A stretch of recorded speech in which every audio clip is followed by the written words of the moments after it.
이 학생이 이런 과정을 통해서 내가 이게 뭐가 해볼 수 있네? 라는 자신감이 생기는 거. 그리고 공부는 이렇게 내가 하나하나 알아가는 거구나 하는 공부에 대한 인식이 변화하는 거. 그런 게 이제 먼저 이루어지고, 그러면서 그 다음에 이어서 성적이 오를 수 있는 그런 솔루션도 가능해지는 거죠.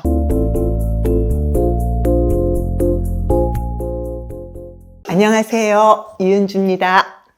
이제 제가 상담할 때 학생들한테 너 하루에 공부 몇 시간 하니? 이런 질문을 자주 해요. 근데 학생들이 자기 몇 시간 공부한다, 뭐 이렇게 얘기하는 걸 들으면 대충 그 학생의 성적에 대한 견적이 나와요. 이 공부하는 시간이 많은 애들이 성적이 잘 나올 것 같잖아요. 근데 그게 아니에요. 학원에 앉아있는 시간, 그리고 자기가 숙제하느라고 쓰는 시간까지 다 끌어모아서 얘기하는 학생들은 성적이 좀 떨어지는 학생들이고요.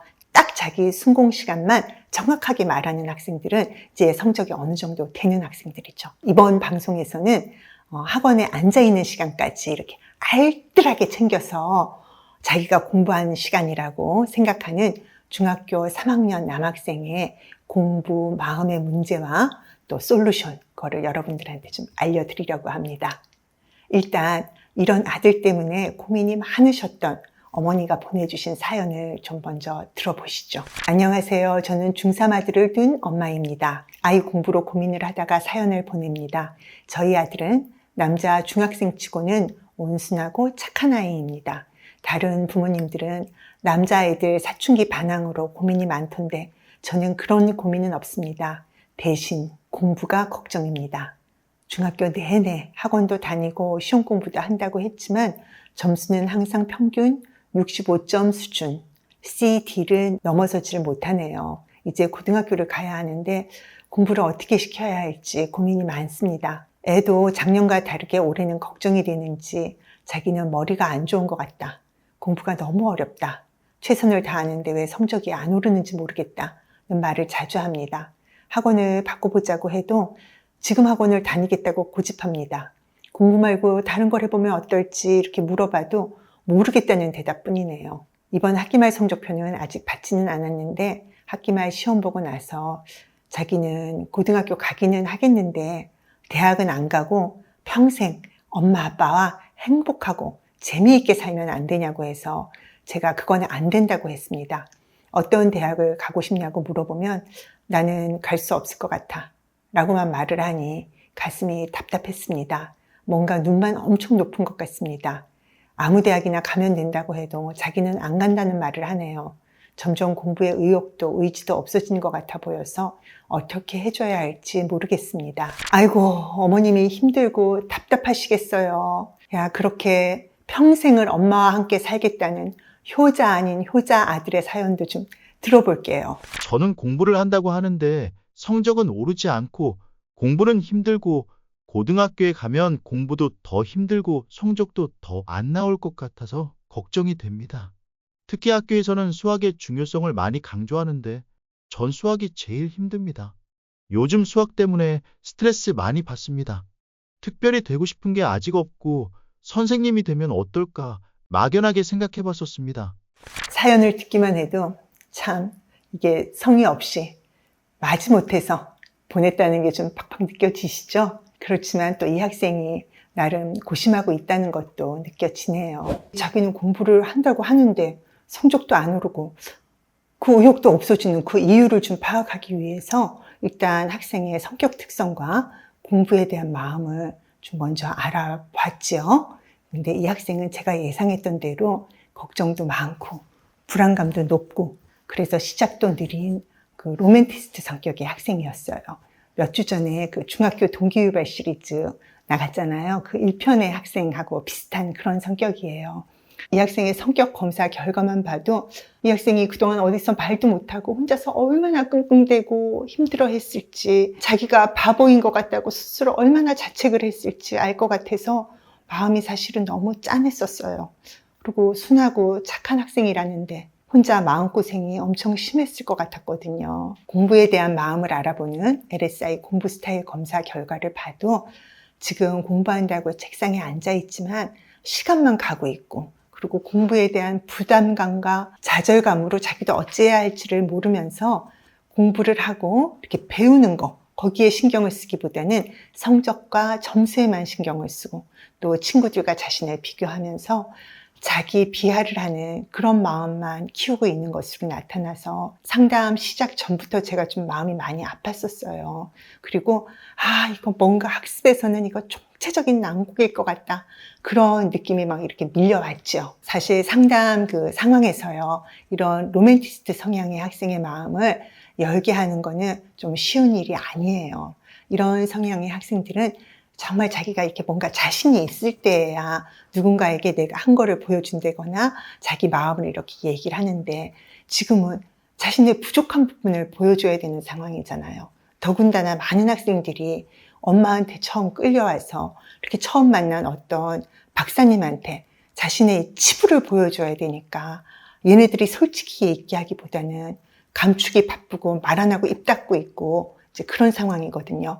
그래서 저도 이제 그런 학생들의 마음을 열고 그 학생의 이야기를 듣기까지 나름 공을 많이 들여요. 일단 먼저 학생의 힘든 마음을 읽어주고 네가 열심히 했다는 거 인정해주고, 그리고 네가 잘못한 게 아니야. 그렇지만 우리 더 잘할 수 있는 길을 찾아보자, 이렇게 달래면서 이 학생한테서 이야기를 조금씩 끄집어냈어요.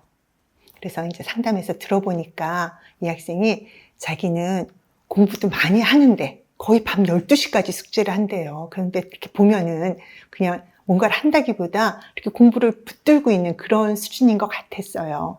근데 그럼에도 자신은 공부를 오래 하고 최선을 다했지만 성적이 안 나온다, 이렇게 얘기를 하더라고요. 이런 경우에는 다들 막연하게 이제 얘가 공부 방법을 제대로 모르네, 이렇게 생각을 하실 것 같아요. 근데 사실 그렇지 않아요. 이렇게 공부를 붙들고 있는 이런 행동을 하는 이유는 공부 방법을 모르는 게 아니고요, 그 마음에서 찾아야 되거든요. 제대로 공부를 하지도 않으면서 붙들고만 있고 이렇게 시간을 보내는 그런 모습은 겉으로 드러난 행동일 뿐이고, 그런 행동을 하는 이유는 마음에 있잖아요. 그러니까 어떤 마음으로 공부를 하기에 이렇게 행동을 하는지 그 마음의 문제를 알아봐야 되죠. 한번 같이 알아보시죠. 학생의 마음의 문제 1. 나는 공부를 못하는 사람이라는 인식. 이 학생이 공부를 하는 데 있어서 가장 큰 마음의 걸림돌의 하나가 자신이 공부를 못하는 사람이라고 스스로 인식하고 있다는 거예요. 학생이 상담에서 저는 머리가 나빠서 공부 못하는 것 같아요, 이렇게 자책도 하고, 또 수학학원 처음 시작할 때 저 수학 성적이 나빠서 못하는 반에 들어갔어요. 그리고 저 다른 애들 다 푸는 문제도 저는 틀려요. 선생님이 알려준 대로 하는데요, 매번 문제 푸는 규칙이 자꾸 변해서 모르겠어요. 그런데 수학 선생님이 2차 방정식 배울 때 이제 고등학교 가면 이과 문과 구분 없이 다 미적분 배워야 하는데 2차 방정식 못하면 미적분 못한다 그러셨거든요. 그래서 제가 진짜 열심히 배우려고 했어요. 선생님도 열심히 배우라고 그래서 열심히 들었는데 막상 문제를 풀려고 하니까 어떻게 해야 할지 잘 모르겠는 거예요. 그래서 나는 미적분도 못하겠다, 그런 생각이 들어서 저 대학 안 가려고 해요, 이렇게 얘기를 하는 거예요. 그동안 답답했던 마음을 막 이렇게 눈이 빨개지면서 토로를 하는데 저도 너무 막 안 됐고 마음이 안 좋았어요. 그러니까 이 학생은 사실 자기에게 공부에 도움이 되고 성적이 오르기 위해서 이 학원을 다닌 거잖아요.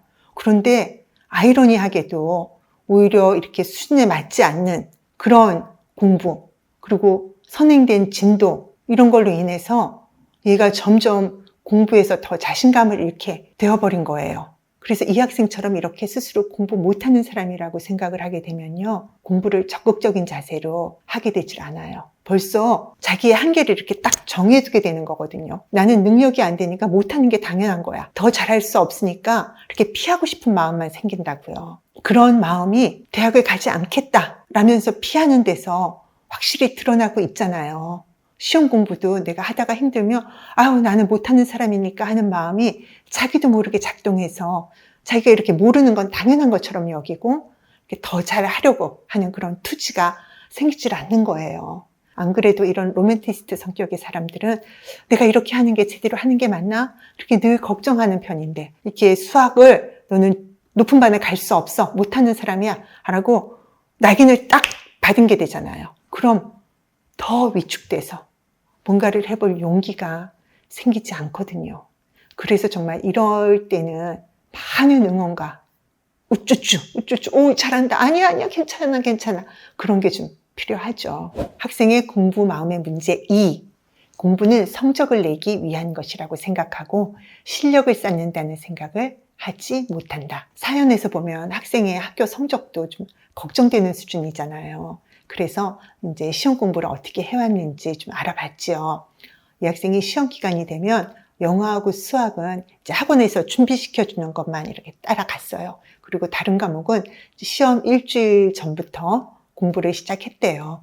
그래도 공부를 하기는 했어요. 이제 선생님이 주신 프린트물 이렇게 한번 읽어보고, 그리고서는 이제 문제집을 이렇게 다 한 번씩 풀어보고, 그리고 시험을 봤대요. 그런데 중요한 거는 문제집에서 틀린 문제가 왜 틀렸는지 확인을 안 해보고 시험을 봤다는 거예요. 이 학생처럼 공부는 성적을 내기 위한 거라고 생각하고 이렇게 실력을 쌓는 거에 대해서 생각을 하지 못하는 학생들은 뭔가를 배워도 적극적으로 자기 걸로 만들려는 그런 시도를 별로 하지 않게 돼요. 시험을 잘 못 보면 어떡하지? 문제를 잘 못 풀면 어떡하지? 이런 걱정을 먼저 하죠. 이 학생이 숙제를 붙들고만 있으면서 시간이 오래 걸리는 이유도 사실은 여기에 있어요. 학원에서 보통 수업할 때 수학 개념이라든지 공식 같은 거 설명해주고, 그리고 이거는 문제는 이렇게 푸는 거야, 이런 걸 알려주잖아요.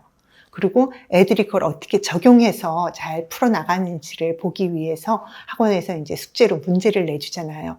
이 학생이 문제 풀 때 이렇게 자기가 보고 별로 생각하지 않고 그냥 그걸 그대로 적용하는 거, 아니면 선생님이 하라는 대로 한 거, 그렇게 문제를 풀 수 있는 거는 그래도 푸는데, 그게 아니고 이제 자기가 조금 더 생각해 봐야 되는 거, 어떻게 적용할지 고민해 봐야 되는 거, 이런 거는 못 풀고 시간을 끌고 있는 거예요. 그리고 그렇게 됐을 때는 내가 이걸 잘 모른다 라고 생각을 하니까 어떻게 되겠어요?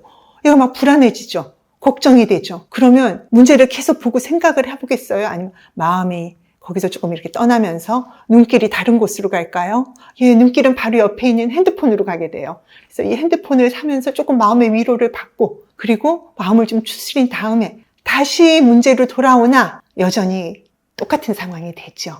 그러니까 시간이 계속 늘어지게 되는 거예요. 이 학생은 문제를 풀 때 내가 이 답을 맞춰야 된다, 정답을 적어야 된다, 그 생각이 앞서거든요.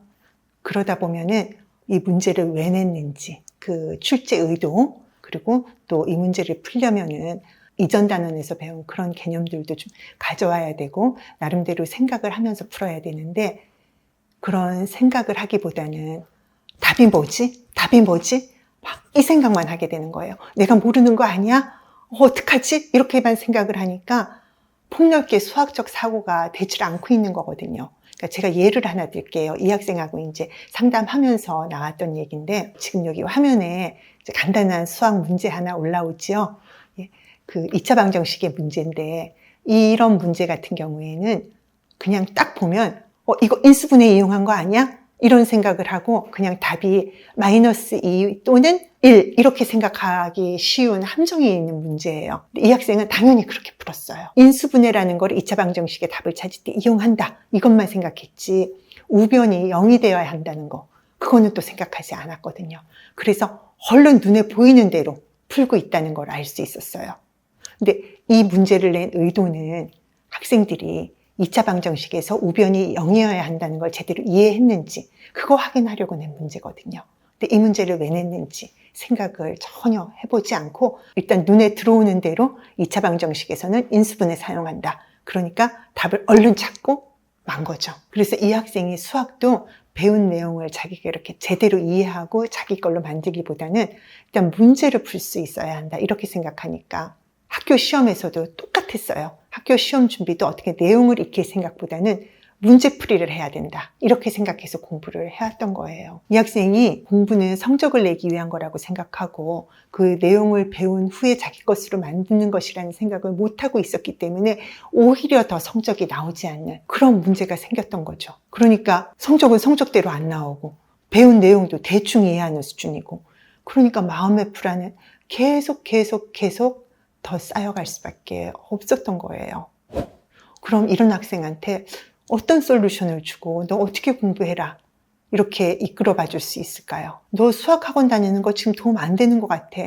그만둬. 그러면 얘가 그만둘까요? 이 학생 절대로 그만 못 둬요. 이 수학학원이 비록 자신에게 썩은 동아줄이 되더라도요, 절대로 그거 못 놔요. 지금 수학학원마저 안 다니면 자기는 정말 영영 수학을 못할 것 같은 그 불안감이 있거든요. 그렇다고 제가 얘한테 너 문제를 그냥 막 풀려고만 하지 마. 배운 내용이 네 걸로 돼야 돼. 그런 다음에 잘 생각하고 문제 풀어야 돼. 그리고 시험은 문제만 푼다고 잘 볼 수 있는 게 아니야. 그 내용을 잘 공부를 해야 돼. 너 머리 나쁘지 않아. 네가 괜히 그렇게 생각하고 있는 거 그게 문제지. 제가 이렇게 얘기해 준다고 이 학생의 마음이 바뀔까요? 아마 더 상처받고 더 움츠려들 거예요. 그러면 저는 어떤 솔루션을 주었을 것 같으세요? 이 학생의 공부하는 마음도 알았고 왜 그런 문제가 생겼는지도 알았잖아요. 그렇기 때문에 이 학생이 학원을 계속 다니면서도 할 수 있는 그런 솔루션. 그러면서 동시에 이 학생이 뭔가 스스로 알아간다는 느낌과 이 공부가 되네? 내가 공부를 할 수 있네? 라는 확신을 가지면서 이렇게 불안감을 좀 줄여줄 수 있는 그런 솔루션을 주었어요. 이 학생이 자기가 맞게 푼 수학 문제 있잖아요. 그거를 왜 그렇게 풀었는지 저한테 가르쳐 주는 거예요. 저는 이제 일단 이 학생한테 야, 너 그동안 너무 힘들었겠다. 매번 어떻게 풀지 몰라서 너무 답답했지. 너 꼭 무슨 안개 속에 있는 것 같았지. 선생님이 너의 그 안개를 좀 이렇게 걷어낼 수 있게 도와줄 수 있을 것 같은데 너 선생님하고 같이 좀 해볼래? 이런 말로 이제 시작을 했고요. 학생이 주 2회 정도 이제 센터에 와서 자신이 맞게 푼 문제에 대해서 왜 그렇게 풀었는지 이제 저한테 가르쳐 주는 그런 미션을 저한테 받았지요. 로맨티스트 성향의 학생들은 낯선 사람에게 자기가 이렇게 말로 표현하는 게 편하지 않아요. 그래서 그런 학생의 성향과 또 자기가 모르는 거를 듣기고 싶어 하지 않았을 그 마음을 다 고려해서 나온 솔루션이었어요. 학생이 이렇게 저한테 설명을 하기 위해서 이것저것 자기도 찾아보고 하면서 탐색하면서 공부하는 방법. 그게 자기도 모르게 이제 익혀지게 되는 거죠. 그리고 그렇게 설명했을 때 제가 와, 선생님 이런 거 다 잊어버리고 있었는데 너 때문에 알게 됐다. 야, 너 설명 잘한다. 막 이렇게 반응을 해주니까 뿌듯함도 생기고 그러면서 동시에 자기가 뭘 아는지, 뭘 모르는지에 대해서 정확히 알 수 있는 메타인지도 이제 향상되어 가고 있어요. 그런 것들을 다 감안한 솔루션을 줬던 거거든요. 이제 조금 설명해 주는 게 편해지고 있거든요. 근데 그렇다고 당장 성적이 오르거나 그러기는 좀 힘들고요. 이제 이 학생이 이런 과정을 통해서 내가 이게 뭐가 해볼 수 있네? 라는 자신감이 생기는 거. 그리고 공부는 이렇게 내가 하나하나 알아가는 거구나 하는 공부에 대한 인식이 변화하는 거. 그런 게 이제 먼저 이루어지고 그러면서 그 다음에 이어서 성적이 오를 수 있는 그런 솔루션도 가능해지는 거죠. 이 학생이 이제 공부하기 힘들어서 자기 대학 안 가고 부모님하고 평생 살겠다. 그 소리는 이제 들어갔고요. 그리고 공부하는 것도 문제만 붙들고 이렇게 시간을 질질 끄는 게 아니고 이제 조금씩 자기가 이렇게 뭔가 알아가는 공부로 변화돼 가고 있습니다.